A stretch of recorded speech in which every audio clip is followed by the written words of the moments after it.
prepare 3 chicken scallopini dishes in under 30 minutes, and it's no riddle. I came here, I was 12 years old, and had the opportunity to become fully American, to understand fully the American culture, to always maintain my Italian culture very strongly. And I think what gives me the strength of communicating to you and is that I have this passion for food, but I also have this understanding of 2 cultures, and I bring them together through food at our table. Che bellezza!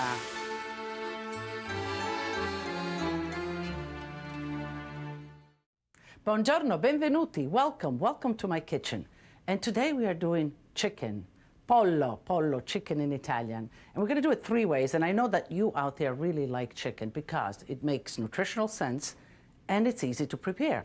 So let's begin. Here I have a chicken breast, one I have it dressed already, and the other one I'm just going to cut in half, and we're going to lightly pound it.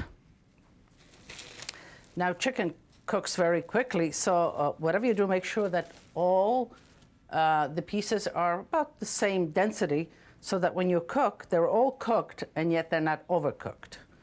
Put it between some paper and just a mallet. Let's use the flat end because chicken is soft.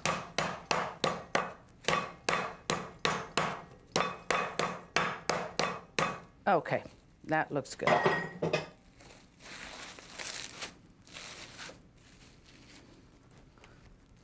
Chicken is ready.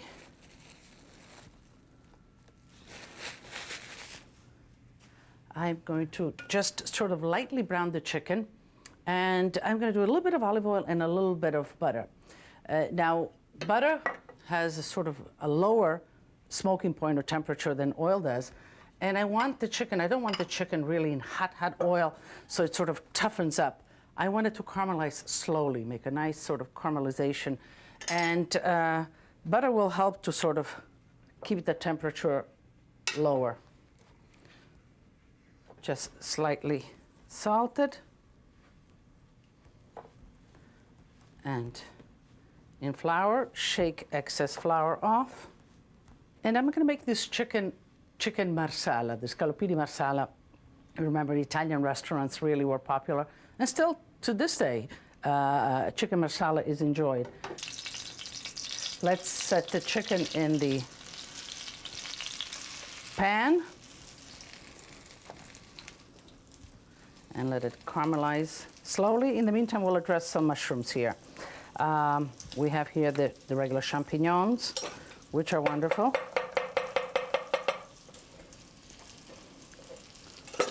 I'm going to just use a little bit of whatever I have here, and I have a nice selection. It's the shiitake. Just let's cut out the stems. Some Roman mushroom.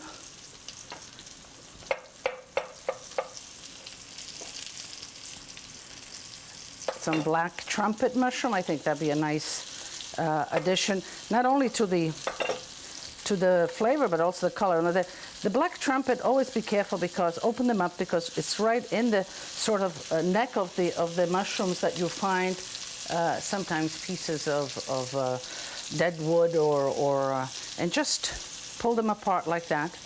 No need to cut them. Let's see. This is a blue foot mushroom. Let's put one of that.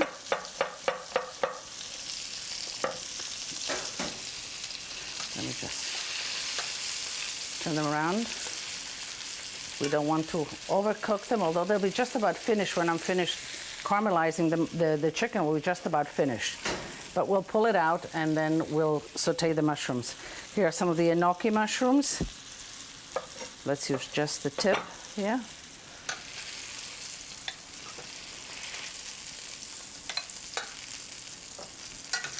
Remove the chicken. And you see, this is a nice caramelization. It is not burnt, it didn't smoke, it kept at a low temperature, so we can continue. Let me just put a little bit of shallots first and let them, could you use garlic if you prefer garlic? Yes. Shallots are very good in this sauce because they just disintegrate and become part of the sauce. And sort of there's a softness to the shallots. Here we go. little bit of salt. And let's address the potatoes now. Now with this is going to have a lot of flavor, and it's kind of simple dish, quick. I'm going to make just some mashed potatoes, but just with olive oil. Potatoes, Yukon Gold potatoes are wonderful. I remember we didn't have Yukon Gold, but we had potatoes very similar, waxy yellow potatoes, which my grandmother would make, were wonderful. But Idaho potatoes are fine, whichever potato you prefer. Cook it in its skin, and just it is hot. But I peeled plenty of hot potatoes, especially for gnocchis, you know. When you make gnocchis, you need the potatoes to really be riced, and you need it riced hot. So when the potato is hot, it really rices nice and fluffy. A potato ricer, this is the same one that I use for gnocchis. Okay.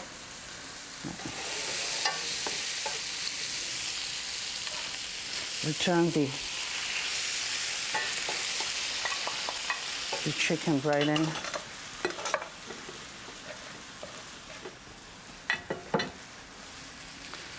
A bit of salt.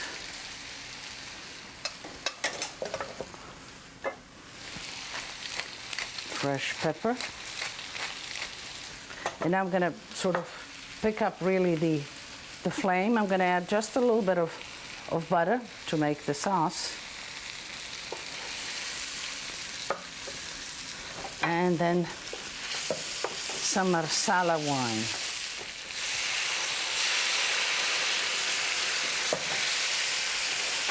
And not too much. I'm going to let just a minute until the alcohol evaporates. Here I have a little bit of chicken stock. Now, could you add vegetable stock or, yes, anything, canned stock. I have fresh, I make it fresh. I keep it in the freezer all the time. But yes, you could. Just going to lower that. I'm going to let that perk while I make the mashed potatoes.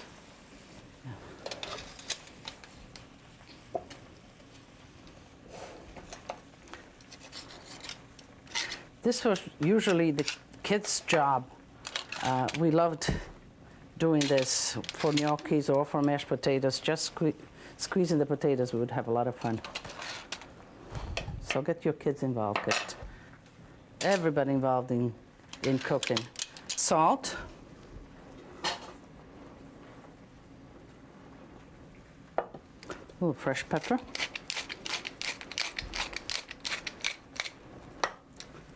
And just plain olive oil. And I know you're not going to be tasting this, but you got to take my word for it. The oil, you know, when you go to a restaurant now, you like your little plate of oil and you dunk your bread in oil. Well, when you do the mashed potatoes with all the oil, just the perfume of the oil just is so prevalent that it is wonderful. That, you know, really, because it's uncooked, it's unaltered, it just permeates the potatoes, and it really is wonderful. And now we're ready to plate.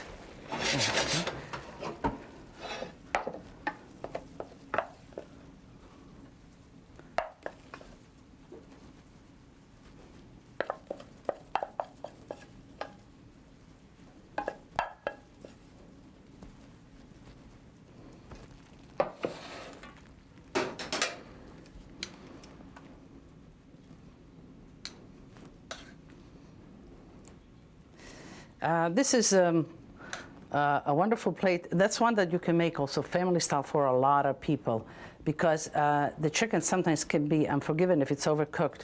But here in the sauce, it really maintains itself quite well. So it is a great dish for larger groups.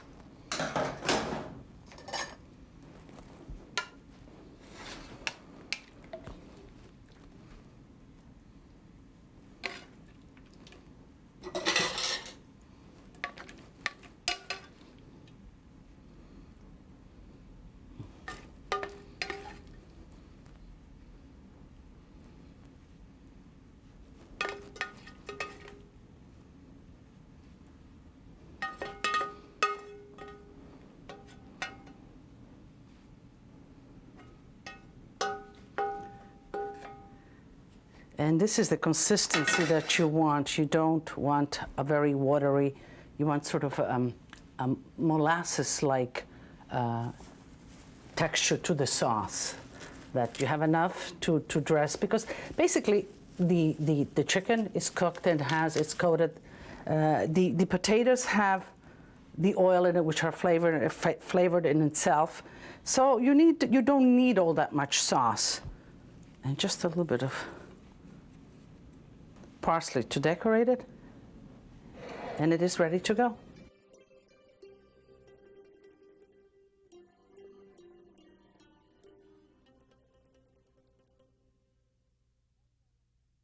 Pollo alla francese, that's what we'll be making next.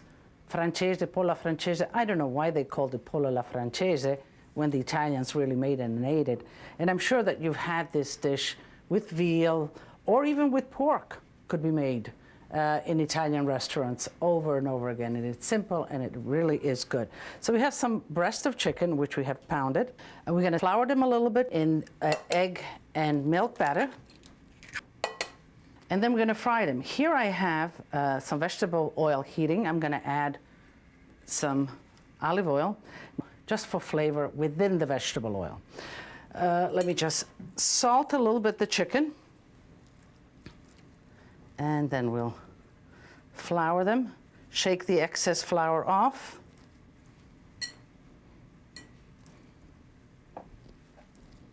A little bit of salt in the egg mixture, a little bit of pepper. So it's egg, salt, pepper, and just a little bit of milk. A lot of you keep in touch with me through email, through visiting my restaurants, or at book signings when I go. And one of the things that really amazes me that I get a lot of is, what I learned from you is that you need to flour the scallopini, or before you put it in egg batter and sometimes bread it.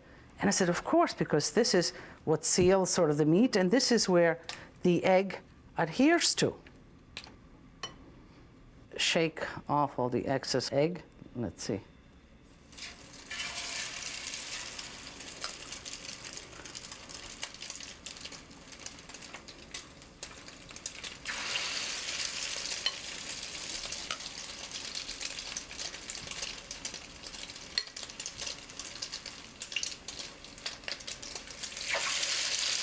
Now again, don't want to overcook chicken. So just get it nice color. I think just, the caramelization tastes good, and it is, caramelization. It's called technically the Maillard process. What is it? Chemically is when proteins and sugar join. It's the Maillard process, and it is this caramelization that occurs. This one looks good.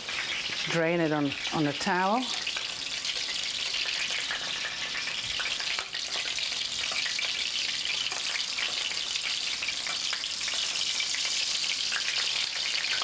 Just going to give it a minute. I have a sliced lemon here, and it's going to be for decoration, but also I am going to brown it lightly in the pan, the lemon itself. And not only the juice, but the zest also will impart a nice flavor.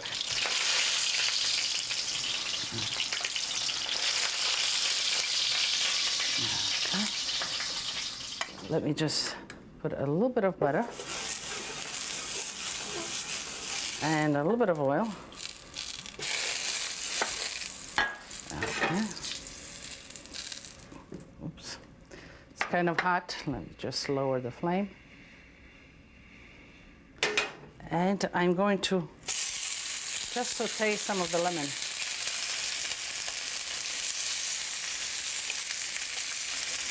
Yeah. Okay.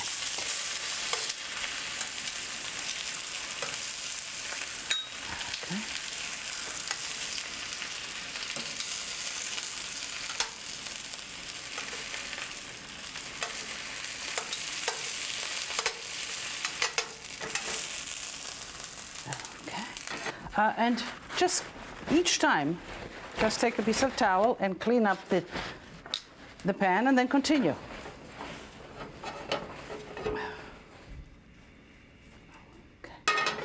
All right, a little bit of butter. The lemon goes back in.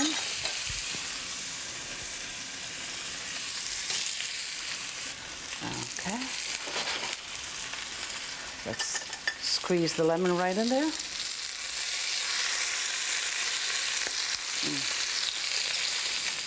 A little bit of white wine.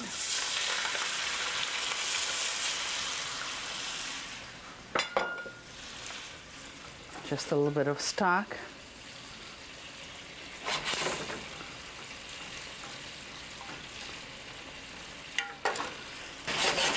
Okay. And we are ready for plating.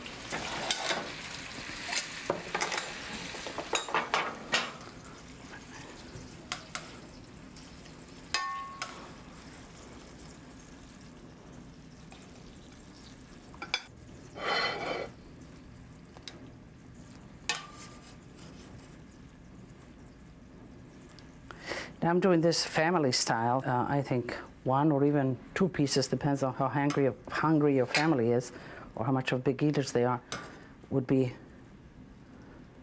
enough, and you can do it individually. To just put a little bit of parsley right in here.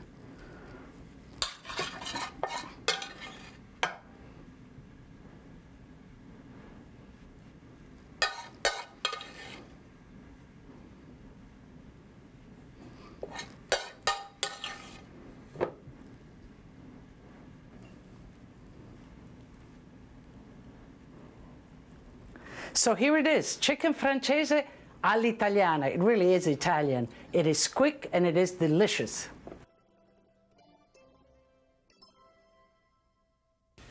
It doesn't get any simpler than this. This is breast of chicken marinated with sage, in garlic and olive oil, and just seared. It is simple and delicious. Now, I have the chicken here marinating for, it needs to marinate about a half an hour with garlic, oil, and sage, but I left one out so I can show you how to fix the sage leaves. I like it to impart its flavor on the food and then be able to sort of remove it. If you put it like this, just with the, and you fix it with a toothpick, and we'll put it side down first, it'll become nice and crispy, and it'll be almost like a chip. So here we are. Let me affix this one. A little bit of salt. And I'm going to put this one underneath because the other ones have been marinating.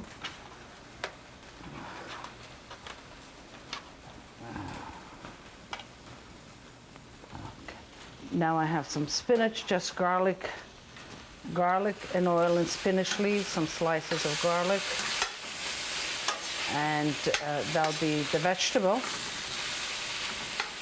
For this chicken, I have a non-stick pan, which is ideal for this kind of cooking. You know, when you sear something quick. Although also a cast iron pan could be very good. You don't need any fat in the pan at all because you have the fat on the chicken already. Here, the oil where it has been marinating. And you want a nice hot pan. This looks like it's hot, and put it with the sage down.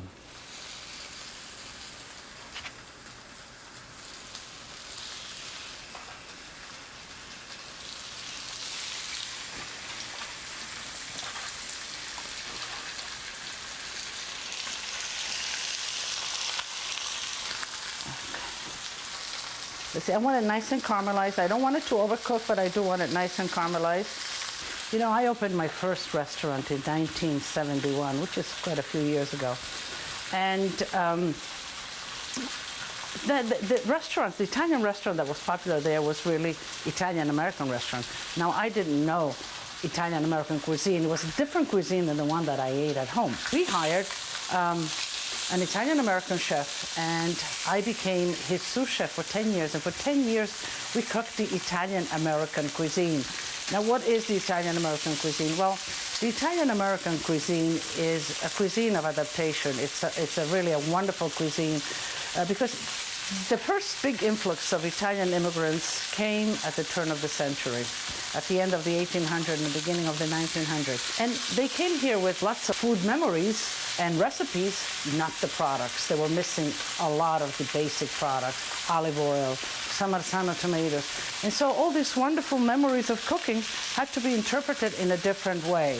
And what was born was the Italian-American cuisine. I think this is just about ready. I'll shut that off. Let me set up the...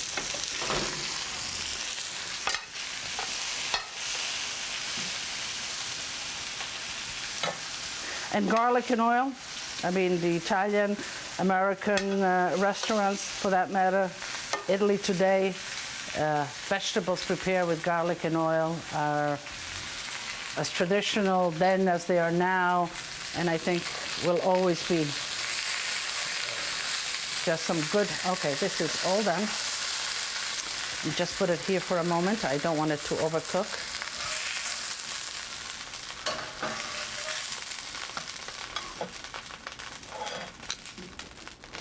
I'm going to pluck out the toothpicks and you can leave it for your guests to pluck out, but you know, you can do them the service actually. They're quite easy to.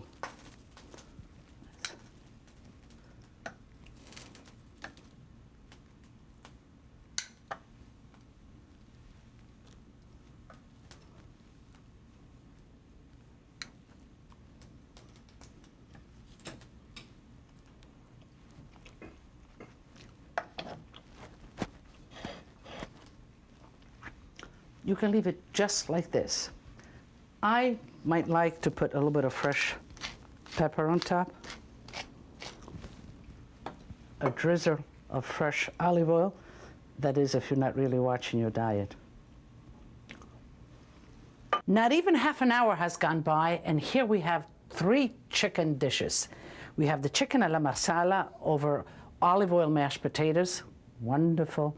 The chicken alla francese, and the seared chicken breast, which was marinated with sage, garlic, and olive oil.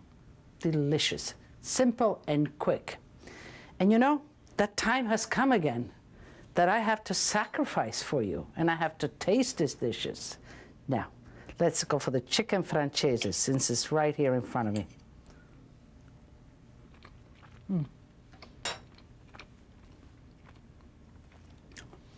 Just as I like it. It has the tangy finish of lemon and yet a certain lightness to the whole dish. Really delicious. And maybe a little Tokai, a little white Tokai.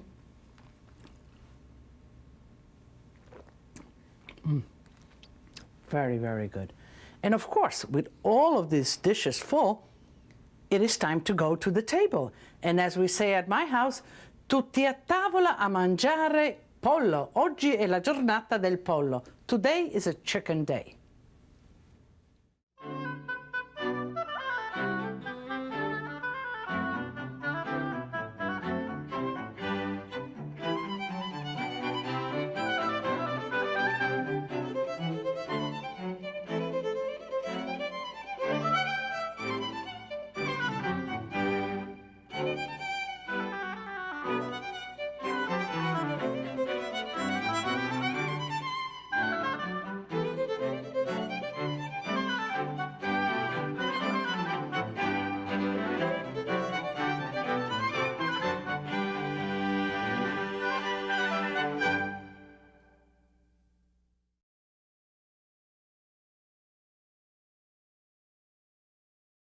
Everybody wants to be an Italian at some times in their lives. Well, I can't help you with that, but I surely can help you being an Italian in the kitchen. And today's dish, giambotto di verdura with lots of vegetable and filet mignon, will make just that out of you. So stay with me and I'll show you. I came here, I was 12 years old, and had the opportunity to become fully American, to understand fully the American culture, to always maintain my Italian culture very strongly. And I think what gives me the strength of communicating to you is that I have this passion for food, but I also have this understanding of 2 cultures, and I bring them together through food at our table. Che bellezza!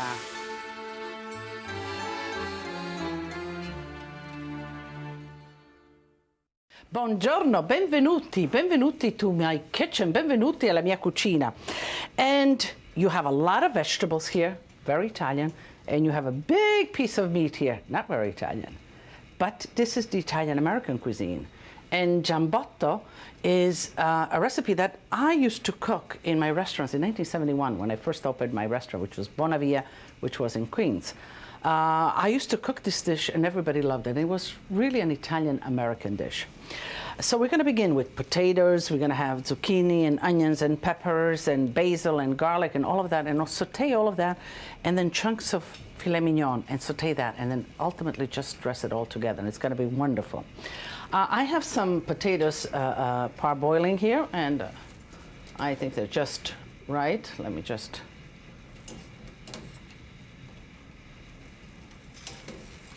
fish them out here. And I'm going to do this with 2 pans. Can you do it one pan, one after another? You could, but 2 pans really is going to expedite things. And you want a lot of caramelization, so, you know, I want a lot of hot surface. A little bit of olive oil here in the pan. And a little bit of olive oil here. I'm going to just caramelize the potatoes in this oil. Let me get it nice and hot.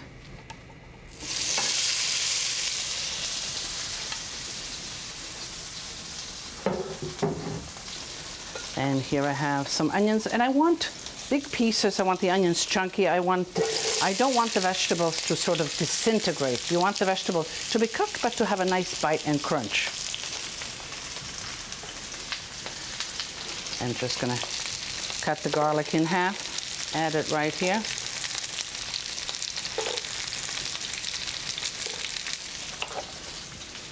A bit of salt.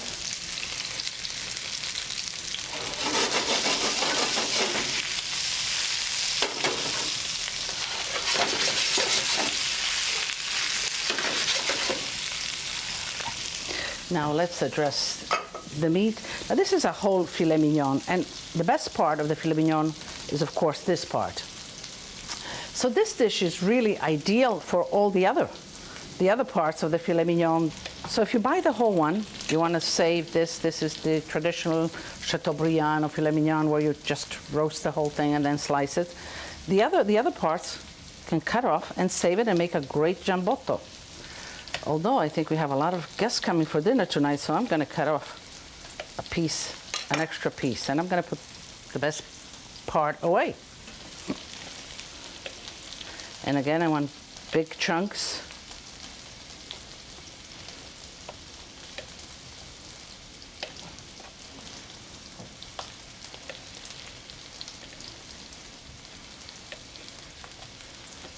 Okay. Now here we have a little bit of the silver skin. Let's cut that out.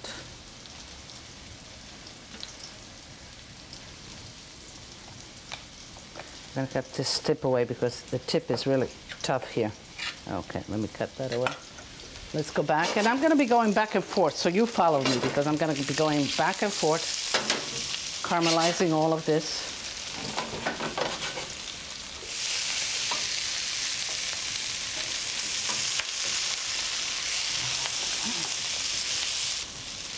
I think that the onions, they're a little on the crunchy side, and they'll finish really cooking right in here.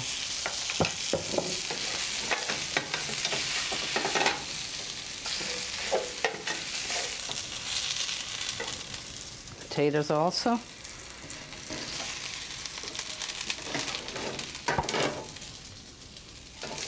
I will continue. Let me just cut some peppers.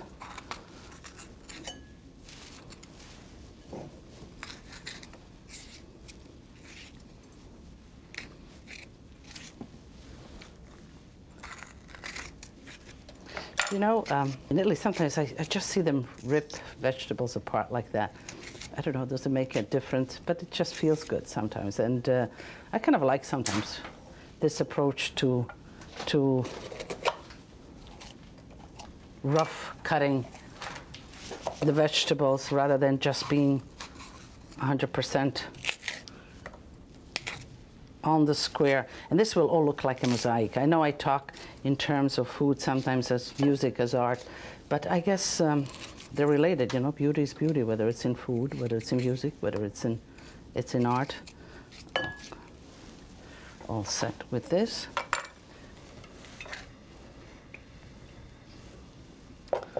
And add the peppers.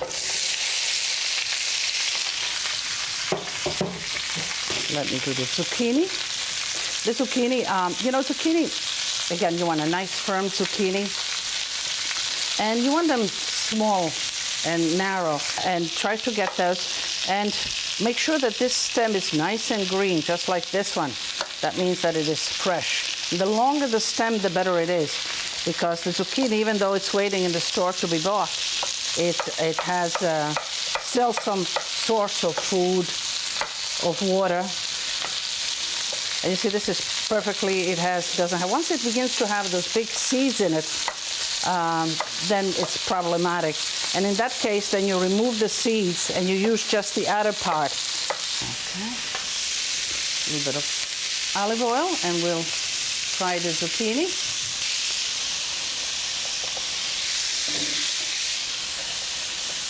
Now, I chose these vegetables. Could you put some eggplant in it? I would say so, yes. If you like scallions, that's also a good addition. I would have been here with pots and pans until tomorrow morning if I did all of the vegetables. Not that it takes so long, it's just that I want to take the time to show you each and every step. So think of it, what I put in it, but you could put in scallions. I think scallions would be really very good with this. Some broccoli. Well, broccoli maybe not so good, but eggplant, yes.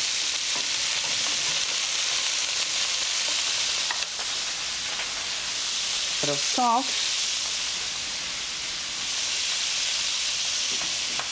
Okay, I think the peppers are done. Let me just put them right in. Okay. Now this pan, I think has had it. I'm gonna set a new pan because that one needs some washing.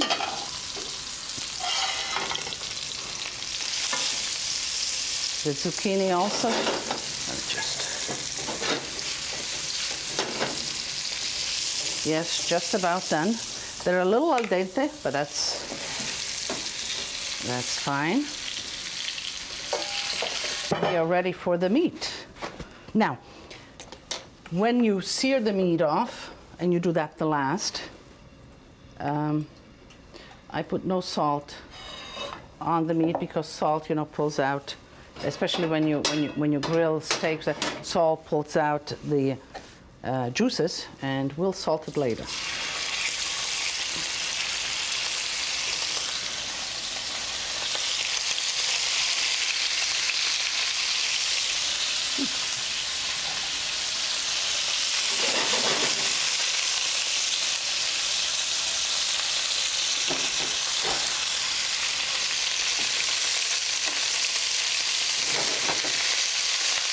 You want quick, high heat. You want to seal it off and let the juices be in there.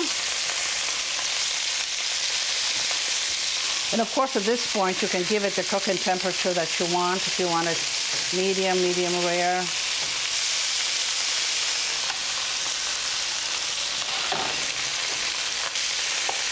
I think that the first pieces are cooked enough for me.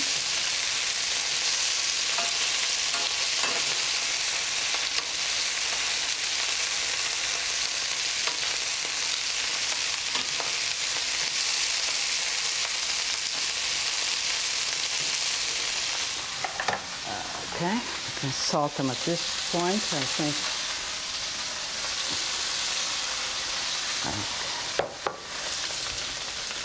Put the meat right in the vegetables. And I think these are done.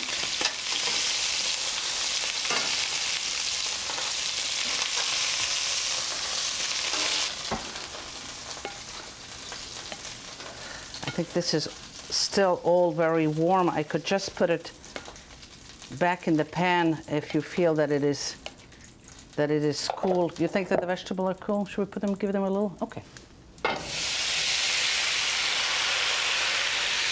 One last. Okay. And at this point, get some fresh basil going. Just give it the freshness of basil. I think that's enough.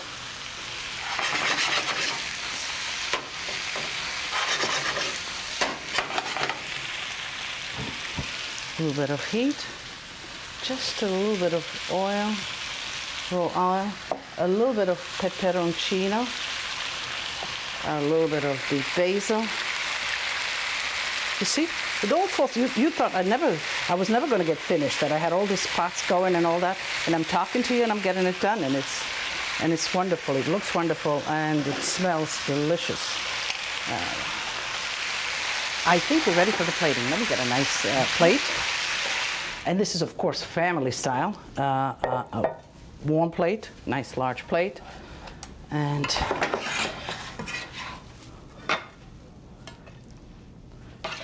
let's just ladle it out.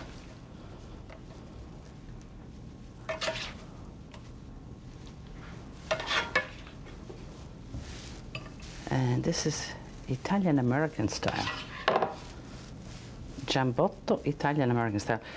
Giambotto, what does that mean? Giambotto means really something that's all mixed up, and this is, in a sense, at the end, this is what comes out.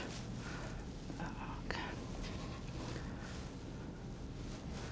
Now, every little bit on the plate. Now, I need to look at, when I cook something and I put it out, then I need to look at it. I says, okay. And it tells me, what does it need? It really basically doesn't need anything because it has just that wonderful shine and all that I always look for. Now let me get some, maybe a little color. Does it need a little color on this side? Just like that. Okay. It looks wonderful. And it smells wonderful. And of course I have to taste it for you. And I'm going to tell you exactly how it tastes. And I want to get a piece of meat and whatever else comes with it. I'm not going to be choosy. Actually, I am choosy. I'm going for, what am I going for? For the pepper.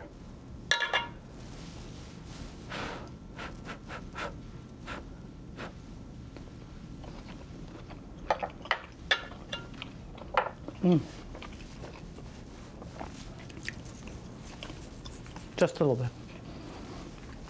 It is wonderful. The meat is just done right. I don't like it too rare, just done right with the flavors of the vegetables, the sweetness of the vegetables. Just perfect. A little peperoncino, just perfect.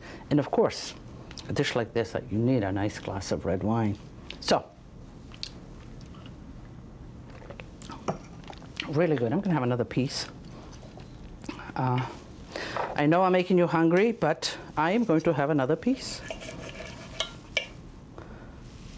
And this time with zucchini. And that's it. I promise I won't have any more.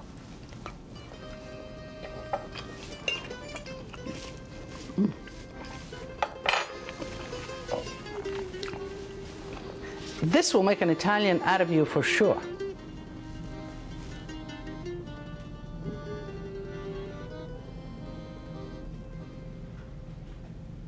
Tartufi, it's time for dessert.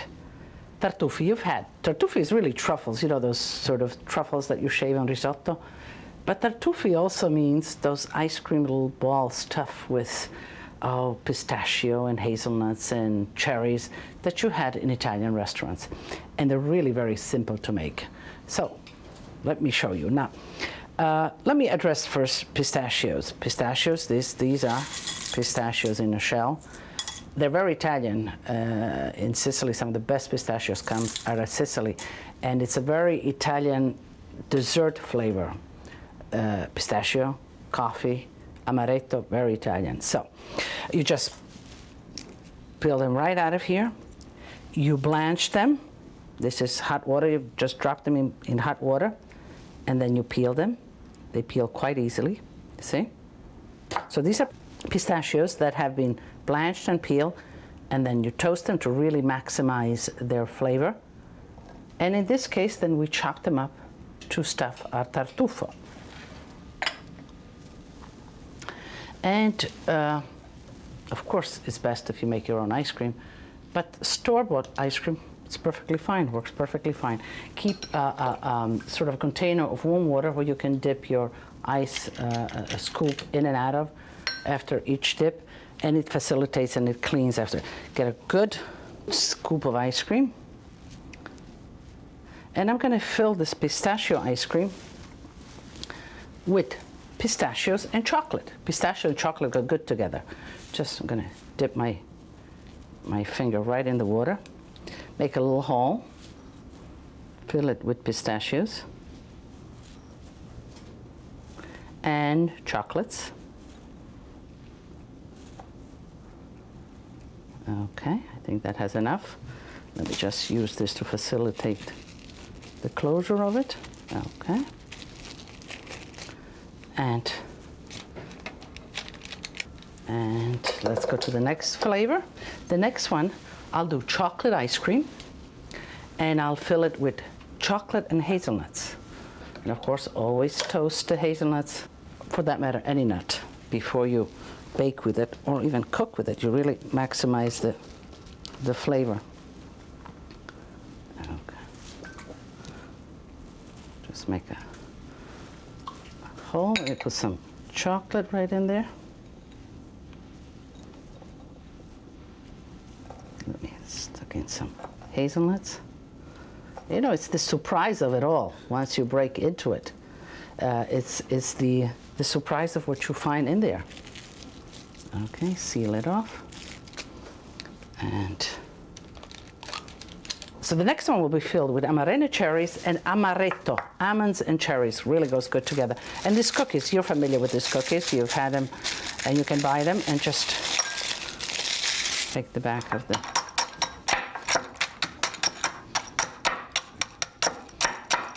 chop it coarsely. Okay. And this will fill with vanilla ice cream.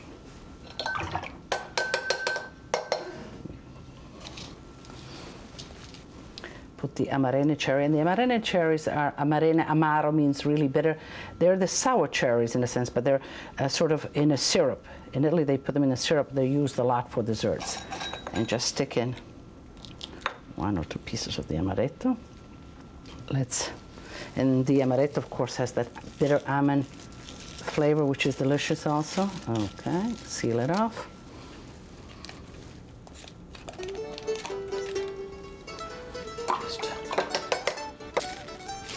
And now we'll put them back in the freezer to freeze solid, and then we'll roll them. The filled tartufi should be nice and stiff by now, so we can roll them, but we're gonna, before we go and get them out, you know, they're sensitive, let me tell you what I did here. We're gonna roll them, each one we're gonna roll them in one of these. This is very finely ground pistachio. That's the pistachio that was left over. You grind it very finely in a coffee grinder or in a food processor.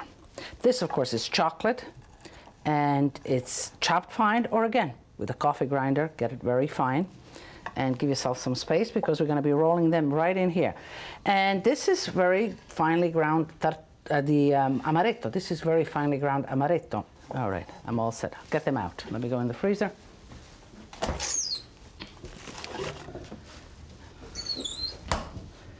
Okay, let's see, let's start this way. Now let me get with the pistachio. Number 1, and try to handle it as little as possible with your hand.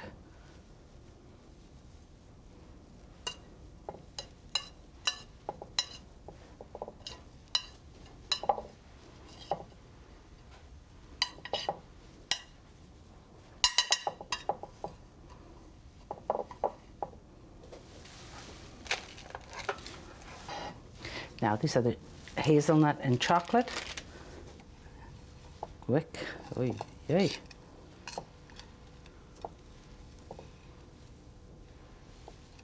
This one needs a little bit of coaxing. And this is the crushed amaretto, and this is the amarena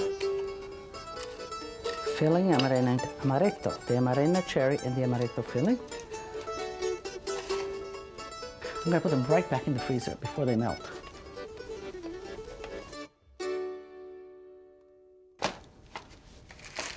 Okay, let's pistachio one, and we have to work.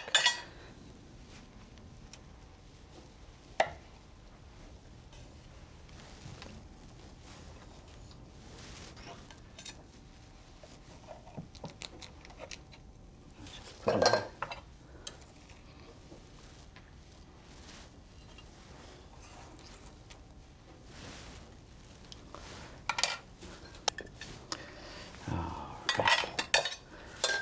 We have some whipped cream here,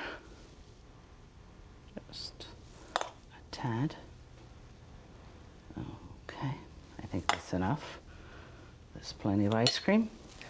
And of course some of the amarena cherries. One, that's enough. 3, like that. Ooh, ooh. And just drizzle a little bit of the sauce around. Maybe we'll just a little bit of the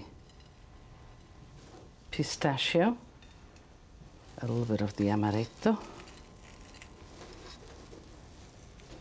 Now, you can go through all of this, or you can just give them one, cut it in half, and then top it, or you can give them a selection on the table, let them top it themselves. It could really be fun. And you really, it's the texture, but, well, let me taste it. Let's see, which one do I like? I like amarena cherries and amaretto, so I'm going to go for this one.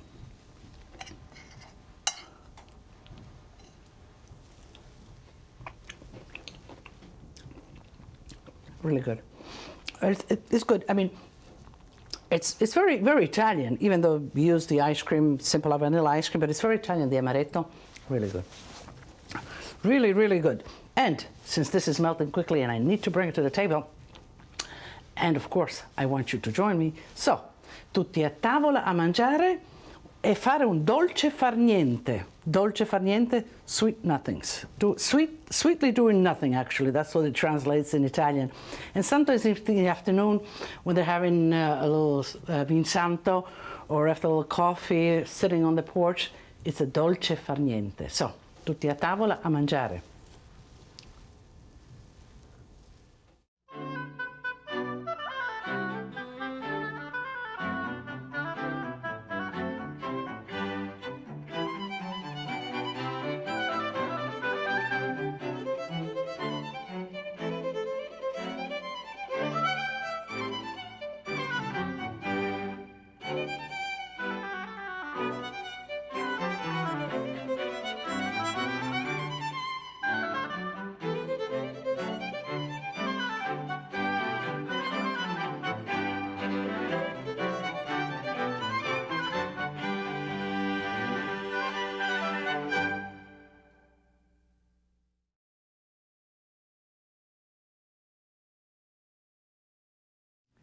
Veal rollatini, that rolled veal with cheese oozing out of it, spinach salad with crispy bacon nuggets in it. Does that take you back to eating in Italian restaurants about 20 years ago?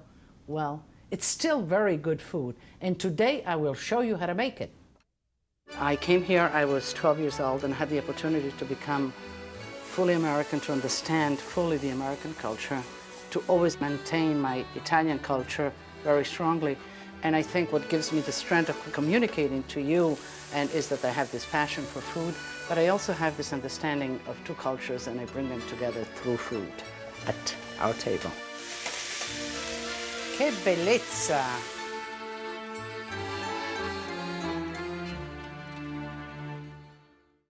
Buongiorno, benvenuti. Welcome to my kitchen. Welcome to my Italian-American kitchen. Today we're going to make veal rollatini and spinach salad. Those dishes I made in 1971 when I opened my first restaurant. People loved them then, and I still make it periodically, and I even make it at home for the family at times, and people still love it. Veal, everybody loves veal, and these are just veal rollatini. We'll make some nice veal cutlets. We'll sort of tenderize them a little bit and stuff them with some provola, with some tomatoes and some seasoned breadcrumbs, and then in the oven. Simple, not much sauce, but they'll be juicy in themselves. Now, veal scallopini, try to get veal from your butcher. A nice piece of tinned veal, usually from the leg, the center of the leg is fine. The best, actually, part of the veal itself is actually the fillet. The fillet where, when it's an adult, it becomes the filet mignon. That is the softest. So if you get the filet of veal and you cut a little slice and you pound it, it is the softest. But otherwise, from the leg, you can get some really good scallopini. And then, of course, you can tenderize it a little bit just with a mallet, like I'll do right here. Give it a little space to spread. And just, if it's tender, if the veal is not really tough, and you can sense it, you know, by touching the veal, you can sense it and seeing the veins, you can use the flat part. And just sort of pound it going on the outside, towards the outside. And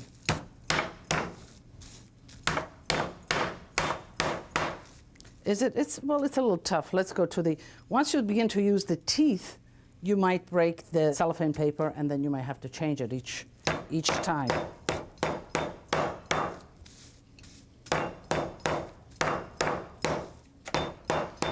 When you are sort of pounding meat, or if you're working on a board with anything in the case, take a kitchen towel, wet it, and sort of really wring it dry and put it underneath the board, so that you have that sort of buffer between the board and the hard surface underneath.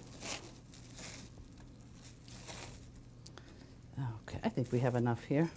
Okay, let me keep this covered.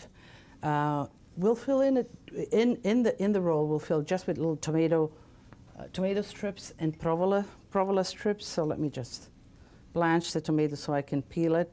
In this case, just cut the stem off and then just sort of mark an X here.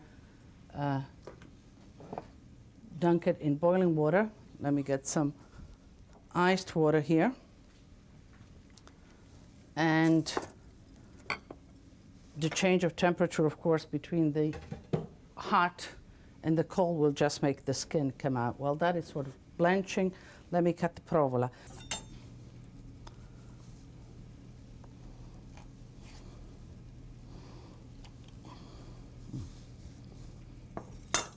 I'm going to fish out the tomato because the tomato is ready. So I'm going to just drop it in the ice water, and I'll get back to it later.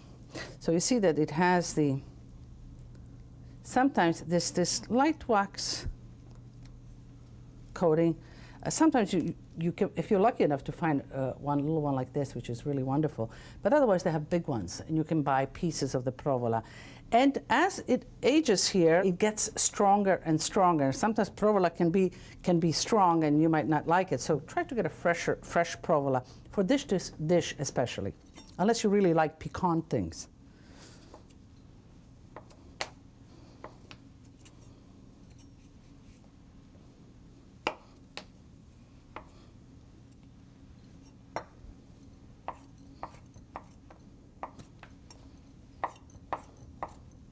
So let's address the tomato. Just peel out. The skin comes right off, as you can see.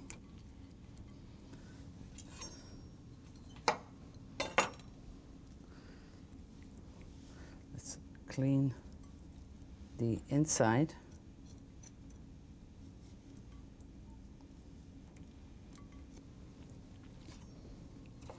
Cut those in long strips. Okay. We will season the breadcrumbs. You know, the breadcrumbs sort of binds everything in the filling, and it really retains some of the moisture from the meat and become quite flavorful and crunchy. This I have. What I have in here is, let me show you. I have crushed some garlic cloves and just set them in good olive oil for 20 minutes ago. About 20 minutes ago, I set it in the olive oil, and it'll infuse the whole olive oil with the garlic smell. So this way, I don't have to put garlic in the breadcrumbs, but they'll be really permeated by the garlic flavor just by this infusion here. A little bit of salt. A little peperoncino, I kind of like that. parsley. I think we're going to need some more oil here. Okay. Now what I want is, let me get my hands in there so I'll get where I want quickly. See, I want just enough the bread to be seasoned with the oil and the parsley, but I don't want it wet. I don't want it soaking with the olive oil. A little bit of salt. I know it needs a. Okay, and we're ready to assemble the veal. Okay, and I'm looking at it. You know, which way would I like it better? I'm going to roll it this way because this is sort of a wider piece, or maybe no. Maybe I'll do it this way. So when I close it, it'll be closed all across rather than a small piece sticking out. Okay, a little bit of salt, and let's put the breadcrumbs. Not too much, just enough. Some provola. Now we said we're going to roll it this way, right? 2 pieces of provola, 2 pieces of tomato, and we'll just, let me just cut this away so it's, okay. And this is the side. You might not even need the toothpick, but I'm just going to put a toothpick to hold it like that. And if it breaks a little bit, it's fine also. You know, in cooking, it comes all together. Now let me just prep what you want. A nice sort of baking pan. This is a good one, sort of a heavy, so you get the heat from the bottom because there's not going to be much sauce in it. Basically just the oil and the cheese itself. And the veal will cook through almost in a sort of almost a dry bacon. It's not that usually roasting that you're used to with sauce, with juices, with this, with that. But it really comes out moist. I put the garlic here. I'm going to save some oil to just top it with.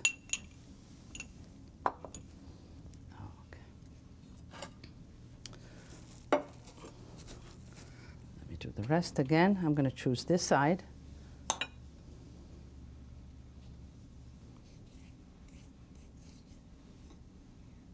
And you know, these breadcrumbs are so useful for many different things. Let's say that you have just a fillet of flounder or something. You just want to make a quick meal. You do the same thing, just like that. You lay it with a little bit of oil. You put this breadcrumbs on top, drizzle it with a little bit of oil, and put it in the oven, and it bakes wonderfully. You know, in the restaurant, it was called oreganata. This is this kind of breadcrumbs, just with a little bit of maybe oregano, dry oregano crushed into it.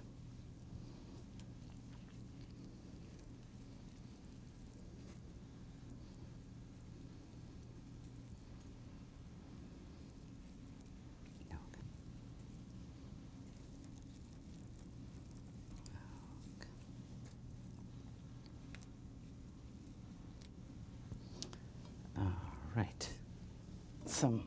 Let me fix them up. You want heat to come all around, so we'll sort of not squeeze them in too much. Give it some space. Season it a little more.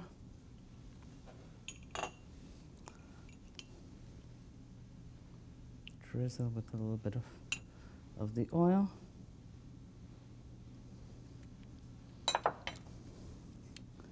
Top it with the bread.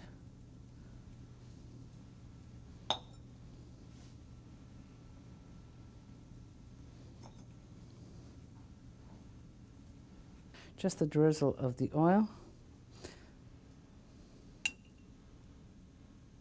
Okay. And we'll put this in a hot oven, in a 425-degree hot oven for about 20 to 30 minutes. Well, the rollatinis just came out of the oven nice and hot, so let's make this spinach salad and then let's enjoy. I've been cleaning the spinach salad. Let me just finish this last batch here. You know, when you make a salad and you wash it, it's important that it really sort of dries off and that you drain it in a sense, because it waters down your dressing, but also the dressing does not adhere to the salad.